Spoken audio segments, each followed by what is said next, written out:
Today on Froggy Escapes, he becomes spaghetti. Okay. Giant bird, sharp beak, frog for lunch. I need a plan.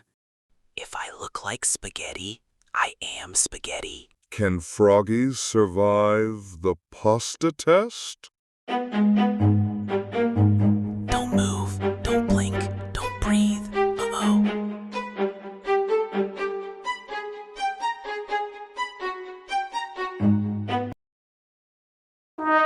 Phew, who knew salad could save lives?